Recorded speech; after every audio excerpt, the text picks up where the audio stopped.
4 വയസ്സോ ഉള്ളപ്പോൾ വീട്ടിലെ കടം കൂടിയതിൻ്റെ പേരിൽ ഞങ്ങളുടെ വീട്ടിലുള്ള എല്ലാവരും ആത്മഹത്യ ചെയ്യാനായിട്ട് തീരുമാനിച്ചു.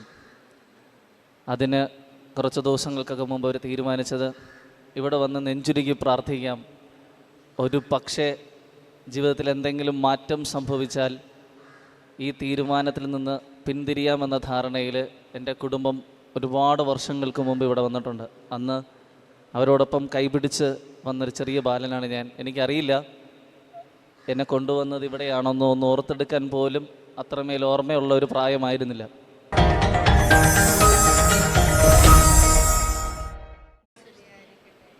ഒരു തവണ കൂടെ പറയാൻ പറ്റുമോ? ഈശോ മിശിഹായ്ക്ക് സ്തുതിയായിരിക്കട്ടെ.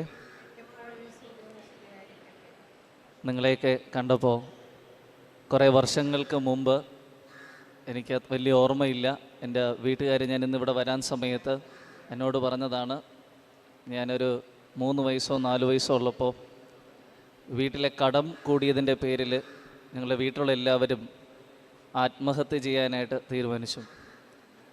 അതിന് കുറച്ച് ദിവസങ്ങൾക്കൊക്കെ മുമ്പ് അവർ തീരുമാനിച്ചത് ഇവിടെ വന്ന് നെഞ്ചുരുകി പ്രാർത്ഥിക്കാം, ഒരു പക്ഷേ ജീവിതത്തിൽ എന്തെങ്കിലും മാറ്റം സംഭവിച്ചാൽ ഈ തീരുമാനത്തിൽ നിന്ന് പിന്തിരിയാമെന്ന ധാരണയിൽ എൻ്റെ കുടുംബം ഒരുപാട് വർഷങ്ങൾക്ക് മുമ്പ് ഇവിടെ വന്നിട്ടുണ്ട്. അന്ന് അവരോടൊപ്പം കൈപിടിച്ച് വന്നൊരു ചെറിയ ബാലനാണ് ഞാൻ. എനിക്കറിയില്ല എന്നെ കൊണ്ടുവന്നത് ഇവിടെയാണെന്നോ ഒന്ന് ഓർത്തെടുക്കാൻ പോലും അത്രമേൽ ഓർമ്മയുള്ള ഒരു പ്രായമായിരുന്നില്ല.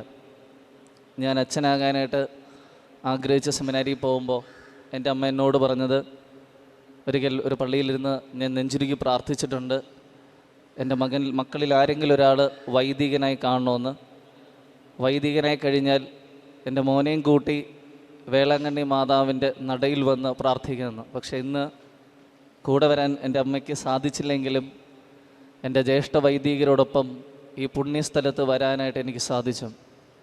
ഇതൊരു നന്ദി അർപ്പിക്കൽ ബലി കൂടിയാണ് വാസ്തവത്തിൽ എന്നെ സംബന്ധിച്ച്. കാരണം ജീവിതം അവസാനിപ്പിക്കാനായി ഒരുങ്ങിയ ഒരു കുടുംബത്തിൽ നിന്ന് അതേ മണ്ണിൽ ബലിയർപ്പിക്കാനായിട്ട് എനിക്ക് സാധിച്ചത് പരിശുദ്ധ അമ്മയുടെ കൃപയിൽ നിന്നുള്ള ഒരു വലിയ പദ്ധതിയായി ഞാൻ കാണുകയാണ്. ഇതുപോലെ ഇപ്പോൾ ഈ അൽത്താരയ്ക്ക് മുൻപിലായിരിക്കുന്ന നിങ്ങളിലധികം പേരും ഒരുപാട് നൊമ്പരങ്ങളും സ്വപ്നങ്ങളും പ്രാർത്ഥനകളും പേറിയാണ് വാസ്തവത്തിൽ ഇപ്പോൾ ഈ അൽത്താരയ്ക്ക് മുൻപിലായിരിക്കുന്നത്. ചിലരുടെ പുറം കണ്ണിൽ കണ്ണീരിൻ്റെ ധ്വനികൾ വന്നില്ലെങ്കിൽ, ധാരകൾ വന്നില്ലെങ്കിലും ഉള്ളു നിറയെ ആർക്കും അളക്കാൻ സാധിക്കാത്ത വണ്ണം കണ്ണീരിൽ കൊടുത്ത പ്രാർത്ഥനയായിട്ടാണ് ഈ അൽത്താരയ്ക്ക് മുൻപിലായിരിക്കുന്നത്. എന്താണെന്നൊരു പക്ഷേ ഈ അൽത്താരയ്ക്ക് മുൻപിലായിരിക്കുന്ന എന്നെ സംബന്ധിച്ച് വായിച്ചെടുക്കാൻ സാധിക്കുന്നില്ലെങ്കിലും, നിങ്ങൾ വിശ്വസിക്കും പോലെ നിങ്ങളുടെ വേദനകളെ, നിങ്ങളുടെ നൊമ്പരങ്ങളെ ഒപ്പിയെടുക്കാനും മനസ്സിലാക്കാനും ശക്തിയുള്ള അമ്മയുടെ നടയിലായിരിക്കുന്ന നിങ്ങളൊക്കെ ഓർക്കുക, ഈ കണ്ണീരിന് ഫലമില്ലാതെ പോകില്ല. എങ്കിലും ഒരു ചെറിയ ചിന്ത പ്രാർത്ഥിക്കുന്ന, വേദനിക്കുന്ന നിങ്ങളോട്, വർഷങ്ങൾക്ക് മുമ്പ് എൻ്റെ അമ്മയോട് ഒരു വൈദികൻ പറഞ്ഞ ആ ചിന്ത നിങ്ങളോട് പറയാൻ ഞാൻ ആഗ്രഹിക്കുകയാണ്. അത് മറ്റൊന്നുമല്ല, നമുക്കെല്ലാവർക്കും അറിയാം ഈ ജപമാല രഹസ്യം. എത്ര രഹസ്യങ്ങളുണ്ട്? 4 സന്തോഷം, ദുഃഖം, മഹിമ, പ്രകാശം. നമ്മളൊക്കെ ഇവിടെ വന്നിരിക്കുന്ന നമ്മളധികം പേരും ജീവിതത്തിൽ ദുഃഖം മാറി സന്തോഷം മാത്രം കിട്ടണമെന്ന് നെഞ്ചുരുകി പ്രാർത്ഥിക്കുന്നവരായിരിക്കും ഇതിലധികവും.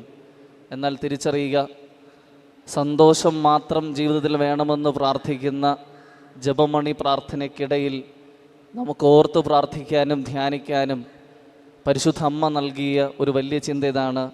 ദുഃഖം മാറാൻ പ്രാർത്ഥിക്കുന്ന ജപമാല മണികൾക്കിടയിൽ ഒരു ദുഃഖത്തിൻ്റെ രഹസ്യമുണ്ട്. ദുഃഖം മാറാൻ നെഞ്ചുരുകി പ്രാർത്ഥിക്കുന്ന അനേകം വിശ്വാസികൾ തിരിച്ചറിയേണ്ടത്, ദുഃഖം മാറാൻ പ്രാർത്ഥിക്കുന്ന ജപമണിക്കുള്ളിൽ ഒരു ദുഃഖത്തിൻ്റെ രഹസ്യമുണ്ട് എന്നുള്ള ഓർമ്മ. നമ്മളൊക്കെ ദുഃഖം മാറാൻ പ്രാർത്ഥിക്കുന്നതിനേക്കാൾ ആഴമായി പ്രാർത്ഥിക്കേണ്ടത്, ദൈവമേ, പരിശുദ്ധ അമ്മേ, ജീവിത ദുഃഖങ്ങൾക്കിടയിൽ നീയും നിൻ്റെ മകനും വഹിച്ചതുപോലെ, അതിനുൾക്കൊള്ളാൻ മനസ്സിനെ പരുവപ്പെടുത്തിയതുപോലെ ജീവിതത്തിലെ സന്തോഷത്തെയും ദുഃഖത്തെയും മഹിമയെയും പ്രകാശത്തെയും കാണാൻ ഞങ്ങളെ പഠിപ്പിക്കണമേ. ജപമാല രഹസ്യം നോക്കിയാൽ ഒരു കുരിശിൽ നിന്ന് ആരംഭിച്ച് മറുകുരിശിൽ അവസാനിക്കുന്നതാണ് ജപമാല. അതിൻ്റെ അർത്ഥം ജീവിതത്തിൽ സന്തോഷം ഉണ്ടാകുമ്പോൾ ഈശോയുടെ കുരിശിൽ നിന്ന് ആരംഭിച്ച് കുരിശിൽ അവസാനിക്കണം നമ്മുടെ സന്തോഷം. ദുഃഖവും മഹിമയും പ്രകാശവും എല്ലാം ഈശോയിൽ ആരംഭിച്ച് ഈശോയിൽ അവസാനിക്കാൻ തക്ക മൂല്യവും ചിന്തയും നമ്മളിൽ വരണമെന്ന് പരിശുദ്ധ അമ്മ പഠിപ്പിക്കുമ്പോൾ ചെറുതോ വലുതോ ആയ ദുഃഖങ്ങൾക്കിടയിൽ വിശ്വാസത്തെയോ പ്രതീക്ഷയോ വലിച്ചെറിഞ്ഞു പോകരുത് എന്നുള്ള ചിന്തയാണ്. രണ്ടാമത്തെ ഒരു ചിന്ത ഇതാണ്. ഈ കൂട്ടത്തിലെ വൈദികർക്കിടയിൽ അച്ഛനായിട്ട് വെറും 8 മാസം മാത്രം പ്രായമുള്ള വൈദികനാണ് ഞാൻ. ഇവിടെ ഉള്ളവർ പലരും വികാരിമാരാണ്. അച്ഛനായിട്ട് 5, 6, 7, 10, 12 കൊല്ലം കഴിഞ്ഞവരാണ്. ഞാൻ അച്ഛനായിട്ട് ആദ്യമായിട്ട് പോകുന്ന തീരദേശത്ത് തിരുവനന്തപുരം രൂപതയിൽ വൈദികനാണ്. ആദ്യമായിട്ട് പോകുന്നൊരു തീരദേശ പള്ളിയിലാണ്. ആദ്യ ആഴ്ചകളിൽ എന്നെ കാണാനായിട്ട് കുറച്ച് കൂട്ടിരുന്ന വികാരി അച്ഛനില്ലാത്ത ഒരു ദിവസമാണ്. അച്ഛൻ്റെ പ്രാർത്ഥനയ്ക്കും ഇതിനു വേണ്ടി വന്നപ്പോൾ വികാരി അച്ഛനെ കാണാത്തത് കൊണ്ട് അവരെൻ്റെ അടുത്ത് പ്രാർത്ഥനാ സഹായത്തിന് വന്നു. അത് ഇപ്രകാരമാണ്. ആദ്യമായി വന്ന ആൾ എന്നോട് ആവശ്യപ്പെട്ടത്, അച്ഛാ ഒരു വള്ളം ഒന്ന് ബ്ലസ് ചെയ്യണം, അച്ഛൻ വരണമെന്ന് പറഞ്ഞു. ഞാൻ പോയി വള്ളം ബ്ലസ് ചെയ്യാൻ വേണ്ടി പോയി. അപ്പം ബ്ലസ് ചെയ്യുന്നതിന് തൊട്ട് മുമ്പ് ആ അപ്പച്ചൻ എന്നോട് പറഞ്ഞത്, ഒരുപാട് തവണ പുതിയ വള്ളങ്ങൾ വാങ്ങുന്നു, ഒന്നും അധികം ദിവസം നിൽക്കുന്നില്ല, പല ഘട്ടത്തിൽ തട്ടിയും മുട്ടിയും പൊട്ടിയും ഞങ്ങളുടെ ജീവിതത്തിൻ്റെ നല്ലൊരു പങ്ക് ഇതിന് ഞങ്ങൾ ചെലവഴിച്ചു, ഒരുപാട് കടബാധ്യതകളുണ്ട്, അച്ഛൻ പ്രാർത്ഥിക്കണം ഇനി ഞങ്ങളുടെ ജീവിതത്തിൽ ഈ വള്ളം പൊട്ടാതെ ഞങ്ങളുടെ കുടുംബത്തിൻ്റെ സാമ്പത്തിക ഭദ്രത നിലനിർത്താൻ വേണ്ടി. ഞാൻ ആത്മാർത്ഥമായിട്ട് അച്ഛനായിട്ട് ഒരാഴ്ച ആയുള്ളൂ. ലോകത്തറിയാവുന്ന എല്ലാ പ്രാർത്ഥനകളും വലിയ തീക്ഷ്ണതയോടുകൂടി ഞാൻ പ്രാർത്ഥിച്ച് വലിയ സന്തോഷത്തോടു കൂടി മടങ്ങി ഞാൻ വീണ്ടും എൻ്റെ ഇടവക മേടയിലിട്ട് തിരിച്ചുപോയി. ഒരു 1-2 മണിക്കൂറിന് ശേഷം വീണ്ടും ഒരു സഹോദരൻ വന്നു, അച്ഛാ ബ്ലസ് ചെയ്യണം, അച്ഛൻ വരണം. ഞാൻ പോയി ബ്ലസ് ചെയ്യാൻ വേണ്ടി പോയപ്പോഴാണ് കാണുന്നത് ഈ പൊട്ടിയ വള്ളങ്ങൾ റിപ്പയർ ചെയ്യുന്ന ഒരു കടയിൽ എന്നെ കൊണ്ടുപോയത്. ഈ പൊട്ടിയ വള്ളങ്ങളൊക്കെ ശരിയാക്കുന്ന കടയിൽ. അവിടെ പോയപ്പോൾ അദ്ദേഹം പറഞ്ഞത്, കച്ചവടം വളരെ മോശമാണ് അച്ഛൻ ഒന്ന് പ്രാർത്ഥിക്കണം. ഈ കട ശരിയാകണമെന്ന് ഞാൻ പ്രാർത്ഥിച്ചാൽ, കച്ചവടം മെച്ചപ്പെടണമെന്ന് പ്രാർത്ഥിച്ചാൽ അതിൻ്റെ അർത്ഥം ആ ഏരിയയിലുള്ള എല്ലാ വള്ളങ്ങളും പൊട്ടിത്തുടങ്ങണം എന്നുള്ളതാണ്. അങ്ങനെയെങ്കിൽ 1 മണിക്കൂർ അല്ലെങ്കിൽ 1.5 മണിക്കൂർ മുമ്പ് എന്നോട് പ്രാർത്ഥനാ സഹായം ആവശ്യപ്പെട്ട് വന്ന ആ പാവപ്പെട്ട സാധു മനുഷ്യന് വിപരീതമായ പ്രാർത്ഥന ഞാൻ ഈ ആൾക്ക് നടത്തേണ്ടി വരും. മനസ്സോടെ കണ്ണടച്ചറിയാവുന്ന ചെറിയ അനുഭവങ്ങളുടെ, ഒരാഴ്ച മാത്രമായിട്ടുള്ളൂ അച്ഛനായിട്ട്, അറിയാവുന്ന അനുഭവങ്ങൾ വെച്ച് പ്രാർത്ഥിച്ചു കടന്ന് വീണ്ടും ഞാൻ എൻ്റെ ഭവനത്തിലേക്ക് തിരികെ വന്നു.